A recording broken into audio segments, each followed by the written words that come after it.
So Berners Hall, the place where dreams truly do happen. Some character fish and some real carp that I think everybody wants in their photo album. All will be revealed in this video, baby. 54 free. Oh, Jesus, this is heavy. I am absolutely buzzing. And I'm in. Oh, my shoes come off. I can't believe it, I've got Eric in my hands. Go on, mate. Go back home.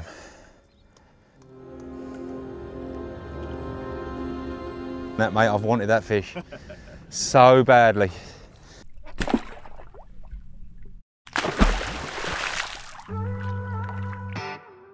Probably should get straight to it, really, and start from the draw. Now, me and T turn up to Berners.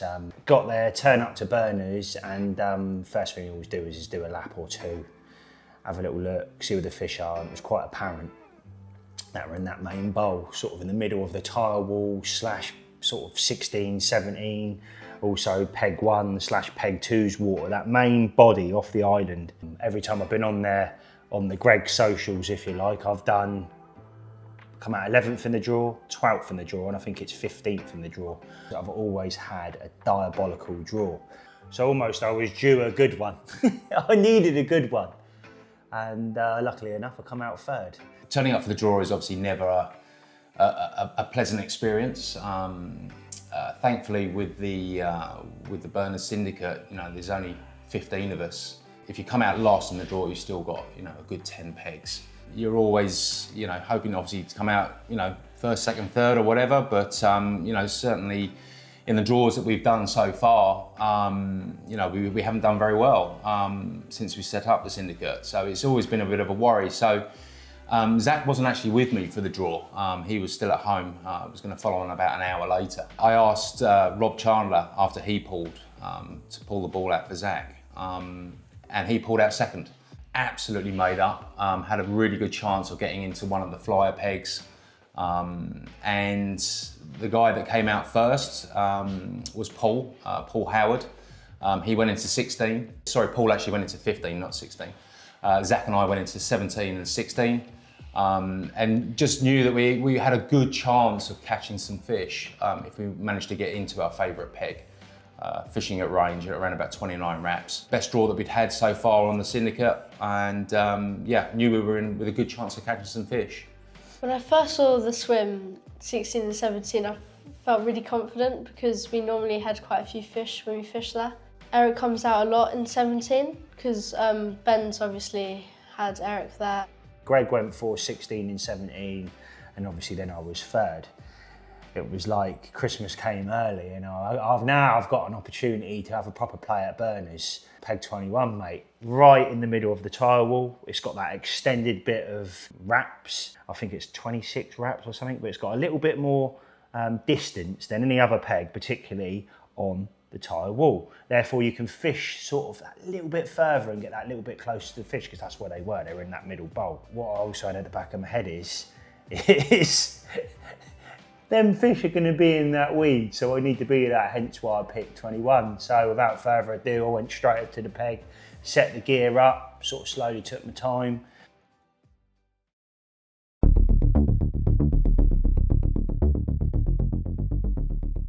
I don't think I've ever felt such almost like electricity before, you know, it kicked off.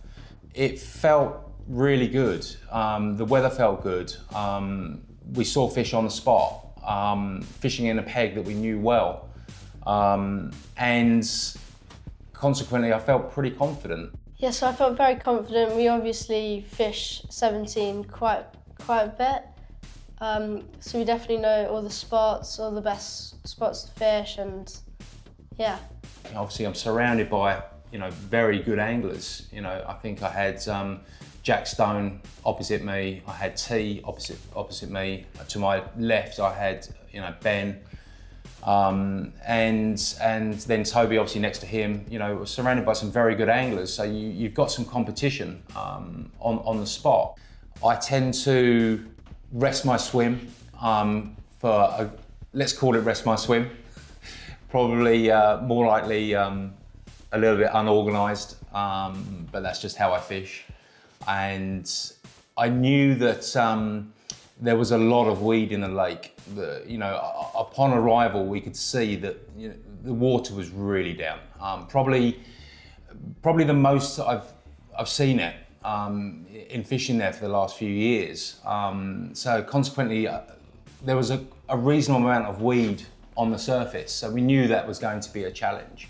It's not something that we've not faced before. Of course we have. We fished in chronic weed over at Berners before, but knowing the spots really helps because they generally tend to be spots that endure. They're there year after year, certainly from that swim. I tend to rest my swim for a good few hours. I don't think on that session I had rods out until about 6 o'clock in the evening. But as soon as we did, we got a bite. I think Greg had the first one, and obviously he was fishing off the back of where I was fishing and sort of in that main body of water again. And I think Greg had one, and it was a fish that I noticed as well because it's got like a scale at the top of it, and it's a fish that me and Jack have had before as well. Lovely fish, 30 pounder I think it was as well. Mid-30, around about 35 pound. I've seen that I think 3 times now on the bank, but off to a good start. You've got fish in the area, you know that they are fundamentally liking what it is you're putting out if you're going to get a bite so quickly. Obviously we had a lot of fish in front of us at that point, a lot of fish. In fact, it was a proper rare occurrence, which eventually panned out to have that many of the A team in one condensed spot. That just doesn't really happen like that. Buzzing was an understatement. I'm in the peg, like, this is it. No pressure now, Ben. You've come out third in the draw. You need to make it happen. You're at one of your favourite places in the country when it comes to day tickets. Make it happen, Ben. Don't mess about. So I did. Got there, sort of put my Polaroids polies on, sort of sat at the top. And then, the magic happened quite soon on, if I'm honest. What's going on, guys? It's Ben here from Parker Baits. And today you join me up Berners Hall, and I'm actually playing a fish as we speak. Hopefully I can get this one in. Come on, puppy. Come on, puppy. Come on, puppy. Boom. So there it is. This little social here on Greg's event, and it's nice to have Tobe next to me. And it's nice to see that freezer bait particle doing the do. My mate Turbo was with me, so anybody who knows him, Mr. Particle Paradise. Massive part of Parker Baits, massive part of my family, and cooks the particle at Parker Baits. He managed one, he's had a bit of a play about with his rigs and managed to nail one. I can't even remember the weight of it. When they look like this, it doesn't matter. It looked absolutely, I'm looking at a picture of it now. It's just a really cool fish. It's got these lighter scales off the back of it, real dark on top and a real snitched up mouth, sort of just a beautiful fish, and fair play to him. And seeing him jump around as Tobe does and make his funny noises, it was, it instantly put a smile on my face. It truly did. So, bait, I went in with obviously 18 mils that I washed out 48 hours prior to going. These were actually a freezer bait as well. It was the OG fish, normal tap water. Flushed them out, and they were sat there with the water level over the boilies, like I said, a couple of days before. They were lovely. Like, you could literally get your fingers and just mulch them up. Mini mix pellet, our new freezer fresh maize, which definitely was an edge over the weekend. Having that extra little bit of colouring in every carp loves a bit of maize. It truly does. And then a little bit of chopped worm in there as well. Now, Toby was there, and it's a very bait boat dominated water, so I was like, you know what, I'm gonna use a boat. Toby's got a boat, why not use a boat? If you can't beat them, join them. Everybody uses bait boats up here. We're on like a little friendly social up here with a lot of people that we know that come up quite a lot and fish Berners Hall quite a lot, and everybody's on the boats. So just to fish that a little bit more on the money, and I mean to the inch. And I mean to the inch with a boat. Yeah, it's a game changer, it really is. So the next thing for me is just making sure that I'm not pulling it off that spot, keeping the tip down and slowly teasing that line through. Remembering not to take it off the spot. You pull that too hard, you pull it over, you're putting your rig into weed and it's all going to be problems. So by doing that, it's going to eliminate that. Oh, that's what I wouldn't mind hearing again. That's a bite though, Steve, that. That is a bite. That is a bite. Didn't want to put the bait out with the boat, meaning yes, I'm going to put a couple of handfuls in when I drop the boat on the spot, but what I wanted is a little bit of sporadicness to what I was doing.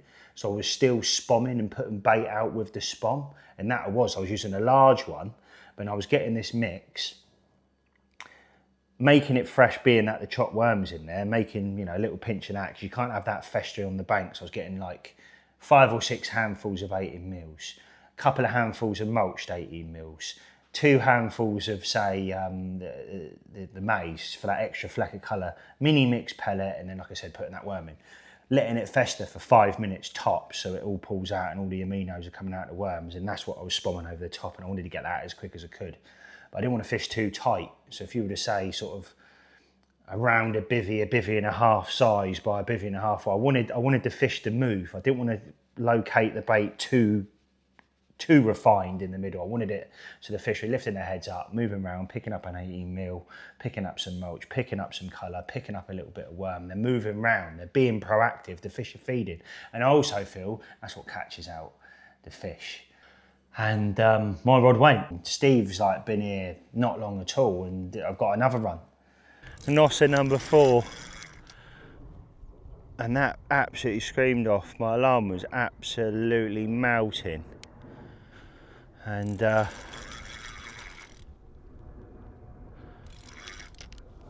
went down, pulled up into it, and got straight back up the bank because that weed is bad, and it's buried itself in again. And immediately I said to Steve, you know, I think it's a better one. I don't think it's ginormous, but it's a better one. Again, quite a slow, ploddy battle. Got caught in the weed, got it out the weed, netted that fish. So boom, there we go. First 30 of the trip for me, just over. Don't know the exact, but it was 35.8 with the sling, so I just need to take the sling off. But a bit of a fight up, didn't he? Didn't it just, mate? Hey. Right, Mary Dancer goes to Tobe. I said, mate, it's a better one. It's definitely a better one, and that it was. So, yeah, same tactics. That was the rod I redone. Turbo's particle at Parker Baits does it again. Yes! £31. Lovely jubbly. I think it was £31 or just over 30. Lovely fish. And my first 30 of the trip, so I was buzzing. One of the guys a bit further down, I think he was fishing peg 5, had caught a 40-pounder fairly quickly. So obviously, because they weren't fishing on the plateau, it does make you obviously at that point wonder, you know, where the bigger fish are. But then fairly quickly after that, Ben had managed to land a 40, and he was starting to have what looks like a really good session. Myself and Steve have been getting our heads together recently and talking about what videos have been doing well on YouTube, etc. And I know it's not no interest to you guys watching this right now, but we said we need to recreate the solid bag video. Steve come up with this brainwave. I was like, yeah, I'm on it, mate. Let's do it. Let's do it at Berners. I'm down there next weekend. So we started shooting this video. If you can put it to the back of the eye, you always know it's going to sit off lovely. You can almost measure to a degree. Now, this is something I've done now for in excess of 10 years, early stages of my fishing. I never used to put the hook bait on first. I used to sort of guess, and I'm in. Oh, my shoes come off. The rod screamed off. Absolutely melting off, and my tip has come up off the pod and it started pulling my line up. I'm like, here we go, baby. And I'm like, another one, boy! Another one, boy!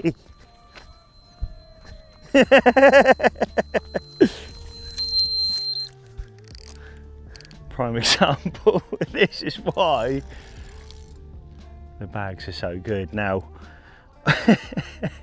it's gone straight into weed, but I've got one flip-flop on. I look a right noddy, but I'm happy. And I'm catching. I think this is fish number 6, if I can land it. But I've lost a few as well, so I need to try and eliminate that. But I am using strong hooks, obviously strong hook link. I've just been unlucky, I truly have. And here at Berners, when you've got that weed in front of you, it's just important that when they do go into that weed, sit there, take your time, digest what's going in front of you. If you can walk up the bank, do so. If not, keep that steady pressure on and just hope and pray they come back through it. And now this one is, and hopefully I can get it on the bank, because I lost the last one and it was a Nosser catfish. Come on the carp, come on the Parker baits. You get my flip-flop. Quite a straightforward battle, to be honest with you. Nothing sort of that standard out for me as such, but it sort of waddled in, hit the next set of weed, managed to get it through that. And like I said, just in the importance of just keeping that tension on your line. And then they come through in the end. And then there's commons come up. I've looked at Steve, that's a big fish, Steve. That's a big fish after losing 1 or 2 or 3, I think, at this point. And I've up to this point, I've lost. I'm like, I can't lose this. I'm like, Steve, you're gonna net it for me? And he did. He went straight in. And I netted this fish, and yeah, I'm like, that's a big fish, Steve. That's a big fish. And wasn't sure what carp it was. I think there's a fish in there called Leia. Hasn't come out in about 2 years. I mean, is it that one? Is it Dan Zach, which is another one? Is it Big Shack? That's another one in there as well, which is a common. I'm like, nah, it's not Big Shack, it's not Dan Zach, it's not Leia. Got a snap, sent off to Callum. I'm like, Callum, what fish is this, mate? He's like, that's the up front common, mate. That ain't been out in about 2.5 years. I'm like, really? He goes, mate, yeah, fair play. I'm like, cheers, mate. So there you go, when you get it right with a solid bag. Pink Magic Bean. So there it was, the up front common, another 40 in the bag and another picture in the photo album from Berners. So to say my confidence was through the roof is probably a bit of an understatement. It truly was, you know, I was on cloud 9, 40 pounder, second day in, yeah, buzzing for it. At this point, I think Steve left and I was sort of sat there, I had time to gather my thoughts and enjoy the sort of the evening roll in, but just before the evening did roll in, and there was still a good amount of light about at this point, bearing in mind this is after I've just had that 43. My left hand rods went off again. Absolutely went off again. Obviously, Tobe was there. Tobe's heard it. I went down. I went, another one, boy. Just ridiculous. I think it's like 6 fish now, or whatever the number is at this point. I'm losing track myself at this point. Like, having to go back through pictures to see how many fish I've had. Like, this is just crazy. Bearing in mind, I've now lost probably 4 or 5 fish, and that big one included at the time. So not only have I had a whacker, I've lost a whacker and I've got a decent fish on. So I've hooked into this fish. Same scenario again, it's locked me up in weed, but this time it's not just locked me up, it's basically went, I ain't coming out, mate. All of a sudden I see the tip of the rod, tip, tip, tip, lifted up into it, got up on top of the bench. Probably given it a bit more than I should, but it's come through. It's come through. I'm like, yeah, brilliant, come through, loosen off the clutch again. I'm back into contact playing this fish. Very big fish vibe straight away again, like ploddy. You know when you've had them fish on, they're just plodding around, but just a sheer massive weight. It was either that or I had a load of weed over its face, one of the two. I haven't got no footage of this of me playing it because I was on my own at this point in Turbo, and like I said, Steve's gone. But I've landed this fish, mate. I look in the thing, I'm like, that's arguably one of the nicest fish I've had on this session so far because it's black, it's lovely, it's everything you could possibly imagine from a carp. Cloud 9 now, even thinking about it. Put it up on the mat, weighed it up, 38.12. I'm like, 38.12, can this session get any better? This is an absolute worldie as well, so I've got some footage and I'll play that right now. Boom, there it is. Fish number 8 for me, and it's up there. It's a good 30. I think it's just under that 40 pound mark, but yeah, blown away.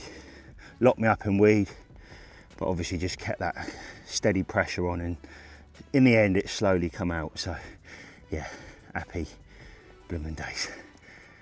Made up. But it don't stop there, does it? Because I've had that 38-12 or whatever it was. I've let it go. Sat back on my bed chair and I did the toe. I think an apple juice is on the cards. So the apple juice come out. Lovely jubbly. Knowing that Ben was starting to pull out some decent fish, I know that at this point, I think he'd had 140. He also lost a 40 at the net. He'd also caught another what looked like a 40, which turned out to be an upper 30, more like 39. So at this point, some bigger fish were starting to come out, and especially out over the plateau. Then T started getting a fish or two, and then Jack Stone also started catching fish. So we knew the fish were there on the plateau. I don't think at this point we knew the scale of the number of big fish that were actually on the plateau. As I said, that's really rare. It's not something that happens very often. It was more like a bit of a freak occurrence that amount of 18 fish were actually in one little spot. You know, normally to get that number of big fish actually on the plateau is pretty rare. So yeah, we were lucky to have our rods in the right place at the right time. I see Greg at one point get quite frustrated the other side. There was a few chosen words, should we say, because he lost a few. We were in the same boat, you know. It's not just, especially when you know the sheer massive big fish in Berners, being that there's a handful of 50s in there as well, and a lot of late end 40s as well. When you lose one, it's hard to digest. That's probably the best way of putting it across. Before the bite, I already had 330, so I was definitely confident that we might catch another big one or any other fish. But it was the middle rod that went. That was the money spot. That's where we caught the majority of our fish that trip. So I'm sat there, I'm sort of sipping away, and I look over, and it seemed to be that they were playing this fish for ages, absolutely ages. I had it on for roughly maybe 5 minutes. Just weeded us up, well, weeded me up completely, had no control. So I was trying to get it out of the weed on the picnic bench for about half an hour. Then I gave it to Dad's for half an hour, no luck. Zach's rod, Zach's dropped it and everything. It was Zach's rod, and we were just trying to help him get him out of that weed, because obviously Zach was getting frustrated, and I think it was about 45 minutes to an hour. Stood on top of the picnic bench for half an hour, your back was absolutely broken. Obviously, he'd caught a few 30s at this point, and holding those up for the camera and everything else at the age of 13, you know, his back had just gone. So standing on top of the picnic bench for half an hour under full compression probably didn't do his back any favours, so I kind of took over, but my back's gone as well. So, so after about 30 minutes of standing on top of the picnic bench as well, it was a case of this thing is either coming out or it's not. He shouted, I can remember it now, he sort of shouted Zach and went, "Zach, it's out." But when it came to the margin, that's when the fight properly began. Because when we just got out of the weed, it wasn't moving that much. It was just kiting left and right, but it felt really heavy. Then I got some line on it. It came a bit closer into the margin when it gets a lot more shallower. And it started darting, well, not darting, but like taking line a lot more frequently. It was a lot harder because it realised it was coming onto the shelf. Got it in the net. I looked down and I thought it was huge, like mid-40. And Zach's at the top of the hill, Greg's in the water, and he's going, "Dad, Dad, it's massive. It's absolutely massive. I can hear every word, clear as clear. It's massive, Dad, it's massive." That was said about 500 times. It felt like 500 times. All right, I get it, it's massive, Zach. Like, this fish got to be big. Like, he's talking very highly of it, and it's come up. And Greg's like, "That's a big fish." Zach's #1 mission for these sessions, the Berners Syndicate this year, was to try and get a 40-pound mirror. So he's already caught Sherlock, which is obviously a common, one of the named fish, at 40 pounds. So he had that in his locker, and he just was desperate to get a 40-pound mirror. So when looking in the net, until you see Grumpy in the net, nothing can really prepare you for that, because it fills a 42-inch landing net completely. And as soon as I saw the fish, obviously I netted it for him, I was like, that's a new PB. So at this point we didn't know it was grumpy? I'm like, I've got to go over and see this. Reel the rods in, went straight round. I've looked in the net. I'm like, mate, it's grumpy. He's like, nah. There's like, bear in mind, there's 5, 6 people over at this point. A lot of people have reeled in. They've gone straight round to him immediately, and they're like, nobody's even clocked on that it's grumpy. Ben came running round, you know, within a few minutes and looked in the net, got his phone out, did a quick little swipe and just went, that's grumpy. I look straight in, I'm like, mate, that's grumpy. He's like, are you sure? I've like pulled my phone up, as you do, look back through the pictures, see the last capture of grumpy. It's got this sort of big apple slice golden scale at the top of it, one side. I'm going, great mate, it's grumpy. He looks at me, he's like, grumpy, it's grumpy. You've done it, Zach, you've done it. 54 free. Zach, mate. Where is it? 54-3. I could not believe what he was sort of saying at that point. I hadn't really had a really good look at the fish. I was just like, you can't, no, surely not. And then he obviously showed me the photographs, and then, yeah, it was grumpy. It was grumpy, yeah. We were all shocked, we were really shocked. Yeah, just couldn't believe it. Couldn't believe it. To say that I was on cloud 9, to be there, to have good friends, you know, good family friends of mine, known for a long time, both of them, Zach and Greg, you know, lovely people. And to see that and be there and be a part of that, I'll take that with me the rest of my life, I truly will, you know, the biggest fish in the lake.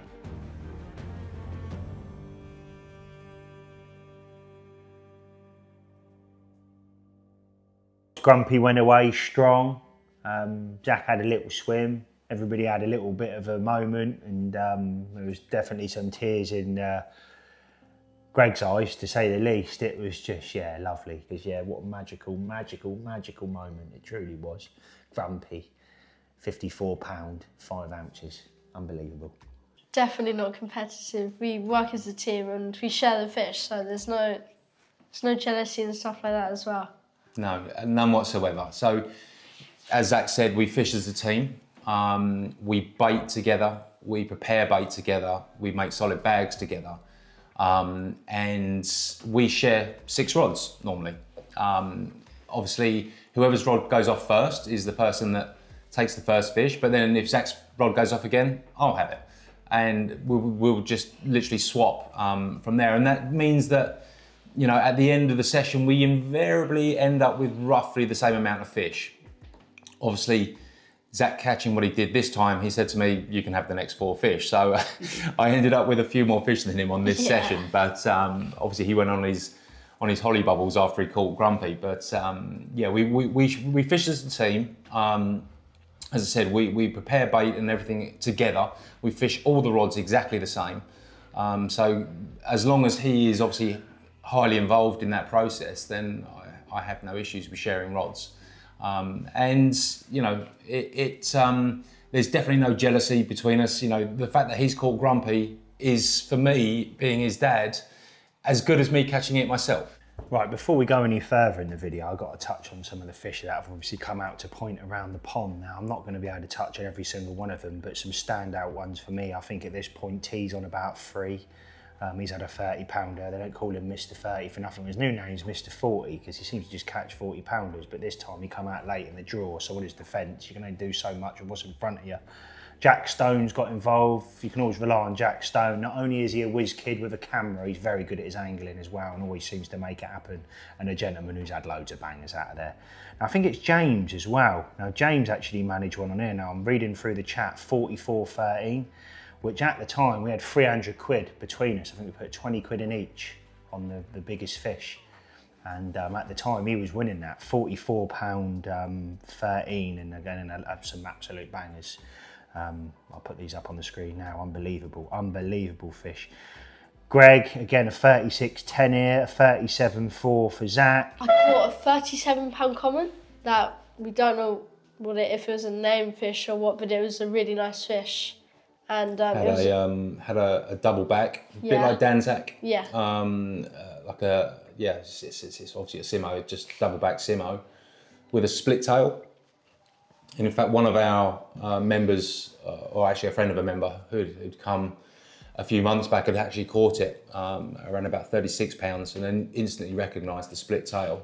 It was decent fish, lovely fish. Looks like it's going to, you know, 40, those double back simmos, you know that they love putting on the weight, and you know that's going to do a 40, 50 one day, certainly.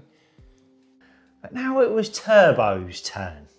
I'm sat there, I hear, because he's got, I think, Fox alarms, and they make like a, probably a really bad very impression there. A really bad impression there, but it's like, I'm in.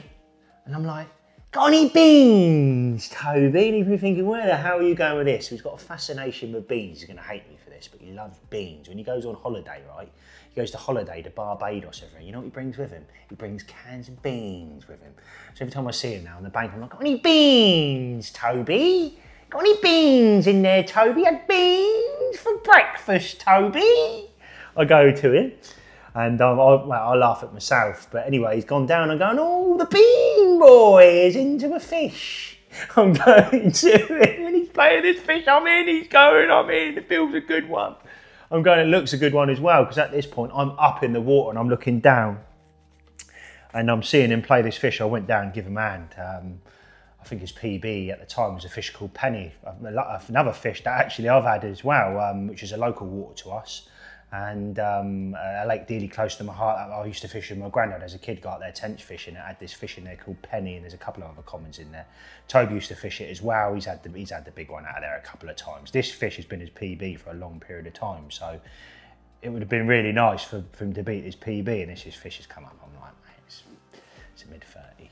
I've sort of played it down to Tobes. I'm like, I think this is a PB, Tobe, sort of thing, and gone up, as you said, you put it on the scales and that weighed it, got up the top. I said, this need to go up the top, mate, because you can't have it, because they're the banks like this, you can't have a 30, 40, 50, 20 pounder like sliding down. It's almost dangerous for the fish, and our main priority at Parker Baits, and especially burners as well, as making sure them fish are safe. That's important to me.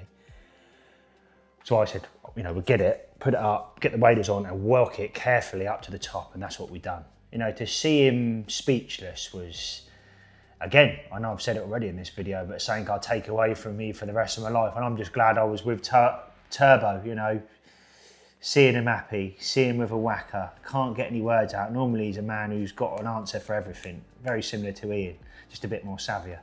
And yeah, mental. Fair play to you, Turbo, when you're watching this, mate. Congratulations on your new PB, massively deserved, and some bloody good angling as well, mate. You made it happen. You're almost a little bit restricted in that peg next to me because you can't cast quite as far. Like I mentioned at the beginning of the video, on the tile wall bank, you've got the peg that I was, and I've got that extended wraps, but Tobe's peg and the peg next to me, although I had nobody in the peg to the right of me, Tobe's peg was a little bit restricted and the fish was sitting just off the back of him on his defence. But yeah, like I said, he made it happen. Tobe made it happen. The bean boy made it happen. So fair play to you, mate, and congratulations on a new PB. Well, there she is, boys. Burners, me second at Burners. I lost one yesterday, but this baby makes up for it. New PB, 36.12. I am absolutely buzzing. Little 12mm fruit and nut, and a little bit of worm bunch on top of that. What a lovely little Medusa rig that was, on a bed of Parker particles. On a bed of particles. I was walking over to go see Toby, but I didn't realise he had a fish in the net. I didn't realise if it was a big fish or because I just got there. But when he got it out, it looked big in the landing net, and then in the sling it looked huge. But when he weighed it, I called it, it was 36. It was really nice, scaly looking mirror. What a little beauty. 36.12. Woohoo! Parker Particle strikes again on the old worm Medusa rig. Get in there. Brilliant. It's actually a fish that I've caught last year, and it's, up until I caught Eric, it was probably my favourite ever photograph I've ever had taken by Bradley Walker. Absolutely mega fish. On one side, it's got, in fact, actually Jack Stone had caught it as well, and had nicknamed it Sticky Ribs. because on one side it's got 4 massive long scales that look like a rib cage. But actually the flip side of that it's a mega looking fish. So yeah, well done, Toby. It was awesome fish to break your PB on. Really good. Well, I've got this OG fruit and nut pop up with a worm rig on top of a bed of Parker Particles, made specially by myself. Woohoo! What a beauty. PB as well. PB, well done, mate. Happy for you. An absolute banger. Bang on. Well, there she goes, 3612. She's going to be on her way. What a lovely little beauty. Lovely little beauty. You little beauty, come on. Woohoo! Yes! Dive bombed. So what happens after you get a PB then? You get soaked, and that's what me and Oscar did. Paul's son, and yeah, completely soaked him. But first we had to take the mic off and stuff, and yeah, it seemed like he really enjoyed the moment. 3, Give it to me then, boys. Yeah. Hey! Hey!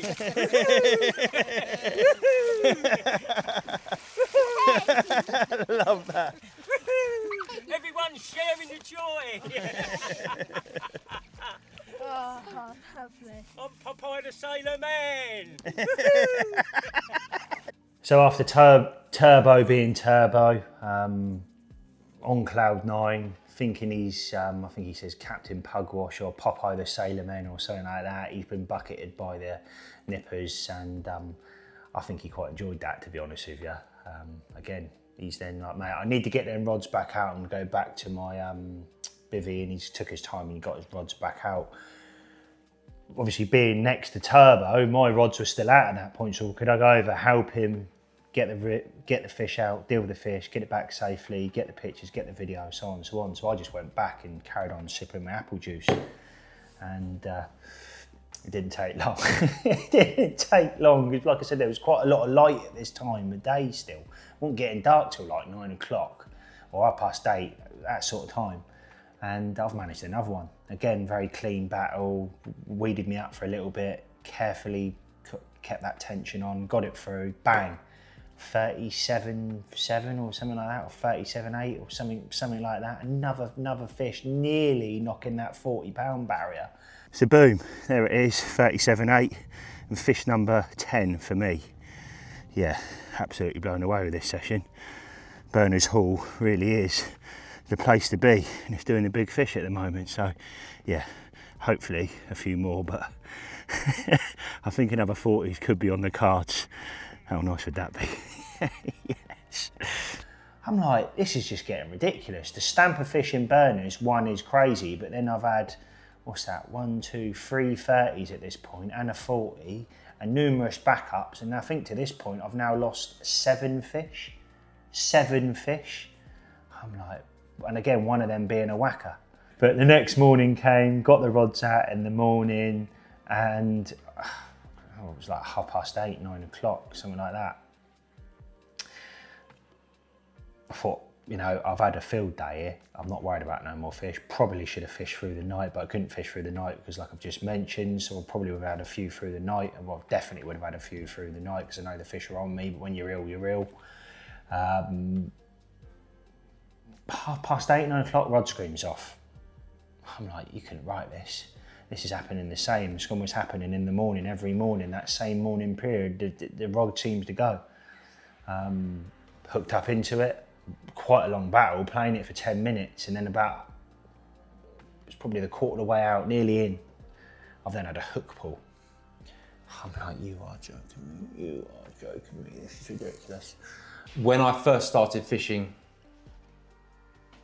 Berners about 4 years ago, Jack Stone was the poster boy for the website, holding this fish called Eric that obviously I'd not seen before. This big orange ghost koi, At the time, it wasn't even a 40. I think it was about a 38 pounder. But as I said, Jack was the poster boy for the website. So every time you open it up, there's Jack holding this incredible fish. And immediately I was just hooked, for want of a better word. I knew I had to catch that fish at some point. And that's really what got us fishing Berners in the first place. And I've been close to that fish so many times. You know, when Ben caught it, I was fishing directly opposite Ben. I saw Eric jumping in between him and I, put rods on him straight away. And the following morning, Ben caught him. Well done to Ben, that was, you know, a brilliant moment. And on another occasion, I've seen him jumping on my spot multiple times and never caught him. And in fact, one of the other members, Scotty, within the syndicate, he turned up on a session. This is back when it was a day ticket, and I was still deciding what swims to go in. I actually had my favourite peg 17 bucketed, but the guy in 15 had just had 10 fish, and I thought, well, I'll go and where the fish are, and let Scott have peg 17. And he said to me, do you know any spots? I said, yeah. 29 wraps out there to the telegraph pole, and 45 minutes later he had Eric. Being close to that fish many times, it's a fish that I won't say getting desperate to catch, because obviously there's 800 odd fish in there and some of them are amazing, and you want all of them really, but Eric was one that really sort of focused my attention. Turning up to Berners on this occasion, as I said to you before, it felt like there was a bit of an electricity. I was surrounded by anglers that have caught him before. As I said, directly opposite me, I had Jack Stone who's caught him, T who's caught him a few months back, Ben Parker to my left, Scotty to my right. So I was surrounded by anglers that have caught him, and the weird thing was that it felt like they were all willing me to catch this fish. And even after Zach had caught Grumpy, Scotty came up to me to the side and he said, "This isn't over." He said, there's another chapter to this. Obviously I didn't know what he was talking about at that point, but he was right, he called it. And then one of our other friends who was meant to be on the session, Rich and Rosie, they're 2 counties away. And Rosie turned around to Rich and said, "Greg's gonna catch Eric." So it felt like something was building at this point. Obviously I couldn't believe them or want to, you know, I wanted to believe them, but you know, you just can't. It's 800 to 1 chance of catching that fish. But then the guys started seeing him jumping on my spot. And at this point, you know, you're getting quite nervous. You're desperate to catch this fish.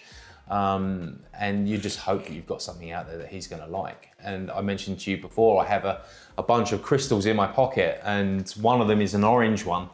And I pulled that one out and just started, it kind of reminded me a little bit of Eric. And yeah, the very last fish that I caught on the session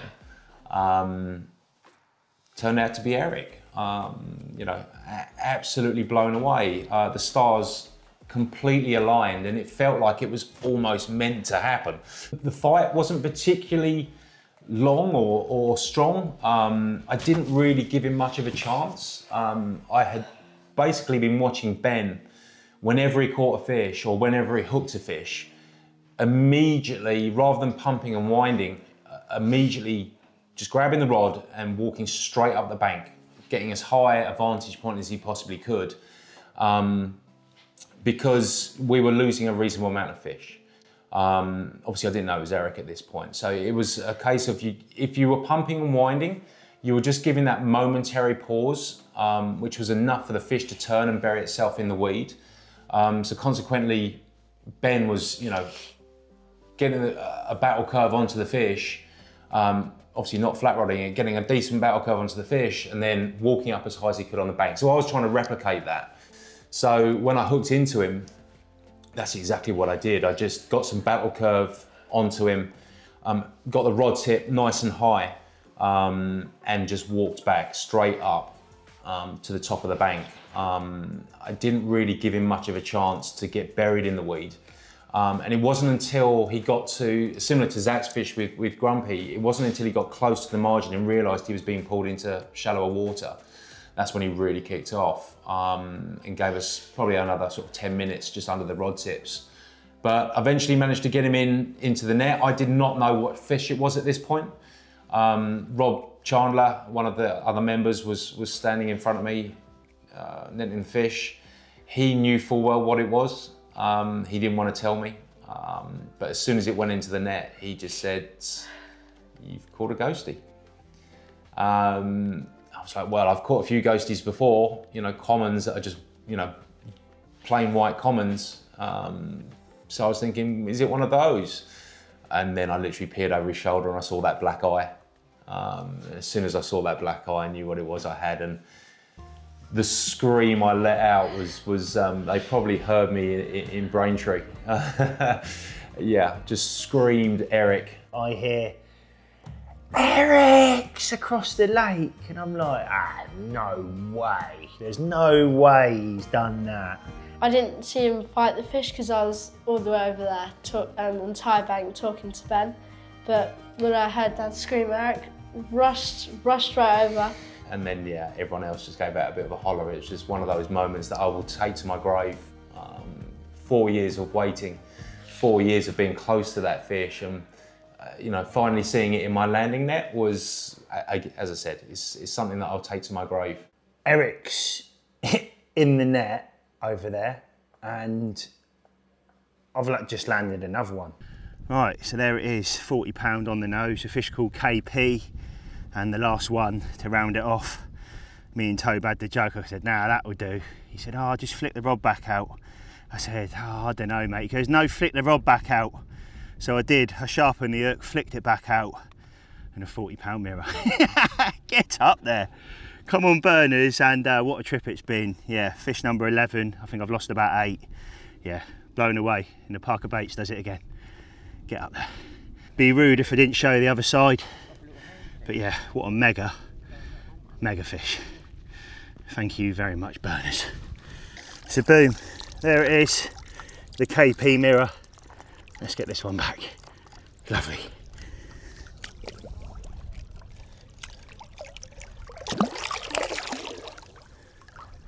Big old fat boy, yes.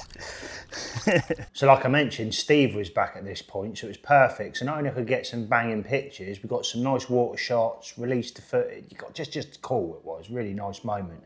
Steve only come down to drop off some cards, and I was like, got a 40-pounder in this sling, mate, and Eric is over there. He goes, "You're joking me," and this is literally, it's all happened within 5 minutes of him being there. I'm like, "Yeah."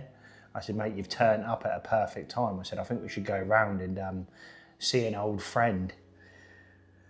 Yeah, blown away, blown away.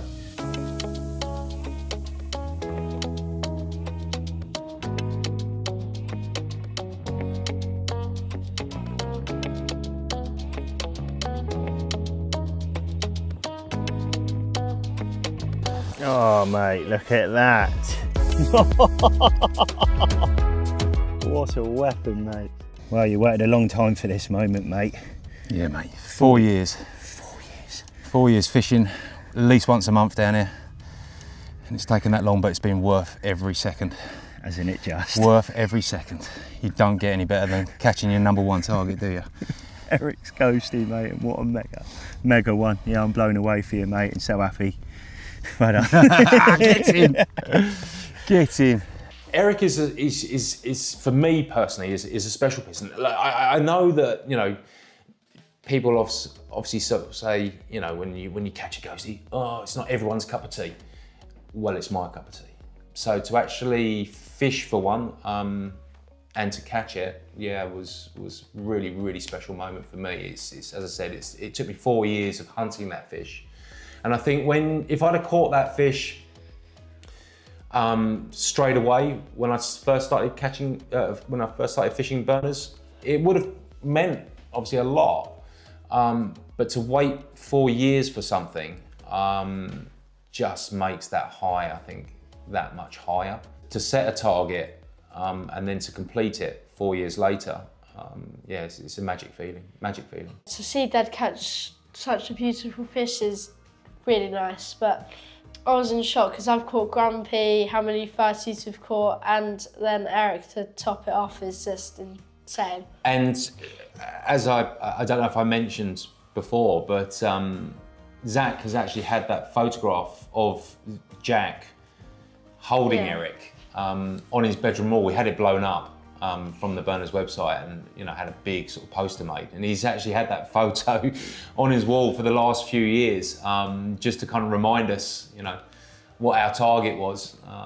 So yeah, to finally catch it after being years on your wall of, I can finally get Jack off the wall and put myself back on there. Yeah. And I mean, that fish means a lot to a lot of people. I think you probably saw that on the bank, the amount of people that wanted to come and feel that moment, as it were, in the hope that, some of that magic might rub off on them and give them their own chance with that fish. Anybody else want to touch Eric? I've touched him before, mate, but I'll touch him again. Oh, get a shot, get a shot, get a shot. Can you get a shot? I think there was 2 or 3 other people at the time that were there that have also captured, had Eric's, and we all had a picture together, all the people that caught it. Yeah, it was lovely. It really was a nice moment, and nice to see my old mate. Obviously, you want to, have as much time with it as possible. Yeah, as much as you want to spend as much time with that fish as you can, you also want to get that fish back as quick as you can. What an amazing fish. Waited a long time for this one. 43 pounds, 16 ounce of the best ghost decoy. Go on, mate. Go back home.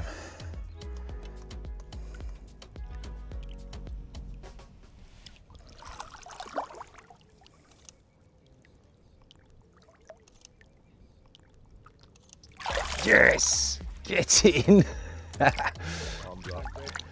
Oh, thanks, boys. Thank you, thank you, thank you, thank you, thank you. Mate, legend you are. Thank you, man.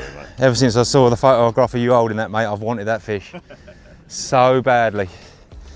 And then seeing it on Zach's wall for the last 3 years, it's been burning, absolutely burning. Oh, mate.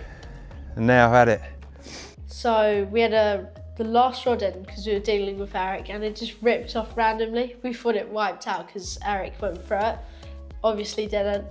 Felt like a big fish, felt like we had some weight, but it wasn't really darty, it wasn't knocky, it wasn't taking line really. It was just kiting left and right. But even when it came onto the plateau, not really much of a fight, just heavy. And when we netted it, I was like, whoa, that's a big fish. Maybe mid-30 or low 30. But yeah, when we weighed it, yeah, it was a lot, yeah. A very spawned out Mid-40, average Joe. yeah. Yeah, normally I caught that fish on pretty much exactly the same week last year, at the end of August, and it broke my PB, but it normally runs at around about mid-40, 45 pounds. I think I caught it at 44 and a half. Yeah. And obviously this year you caught it, just below 40. So it obviously had a really good spawn this year. To sum up the session, one word would be the best, like the best trip we've ever had by far. Yeah. The one thing that stands out the most in this trip was catching Eric and Grumpy. Like maybe 2 of the most desirable fish in the lake to catch, and that was really good. It hasn't really sunk in that much. I'm still kind of excited, and yeah, I'm still really happy that I caught it, but it's definitely calming down a bit. The Oxley's coming. Good kid.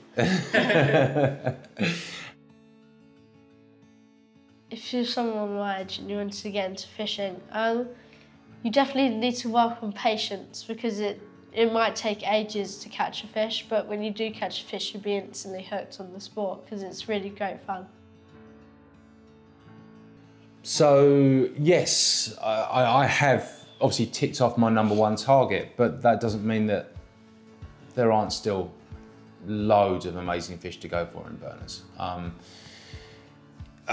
There's 800 fish in the lake. And I think out of the 40s, of which there's probably around about, at the right time of year, there's probably about 52, 53 40s in that lake at the right time of year.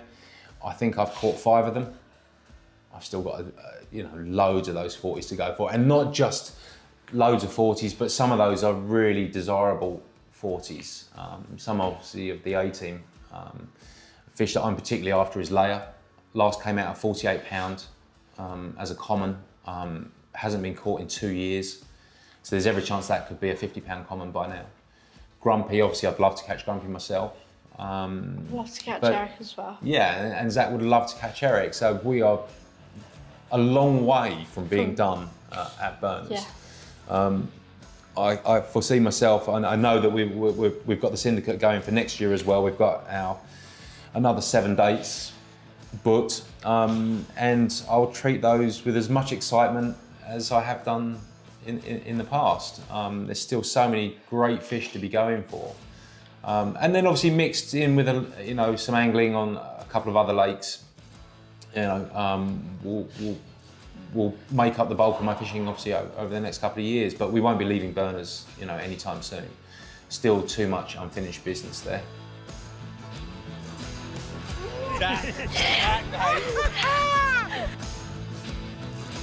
I can't believe it, I've got Eric in my hands. Unreal.